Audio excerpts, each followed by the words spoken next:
రాంబాబు గారు అమ్మాయి గారిని బలవంతంగా తీసుకెళ్తాడా? సమయానికి నేను ఊళ్ళో లేకపోవడం సరిపోయింది, కానీ ఉన్నట్టయితే ఒక శవం లేచిపోయింది. మరి ఆ సమయానికి ఎక్కడ తెచ్చావు? ఆ శవం నాదే అవుద్దని అనుమానం వేసి నా శవాన్ని నేనే కాపాడుకున్నా. ఏడ్చావులే. అమ్మాయిని తీసుకొచ్చి వాడికి తగిన బుద్ధి ఎలా చెప్పాలని నేను ఆలోచిస్తుంటే నీ పిచ్చివాడు ఏమిటి? పోనీ మనమే పోలీసులకు ఫోన్ చేస్తే? మామ అల్లుళ్ళు జైలుకి, మనం బెయిల్కి. మరి ఏమనుకున్నారు?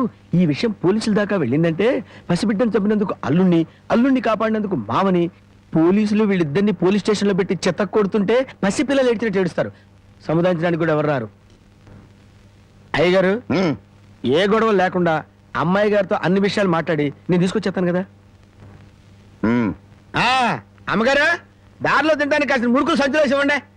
మద్దర్లు మానభంగాలు అవలీలగా చేసేస్తాడు. మద్దర్లు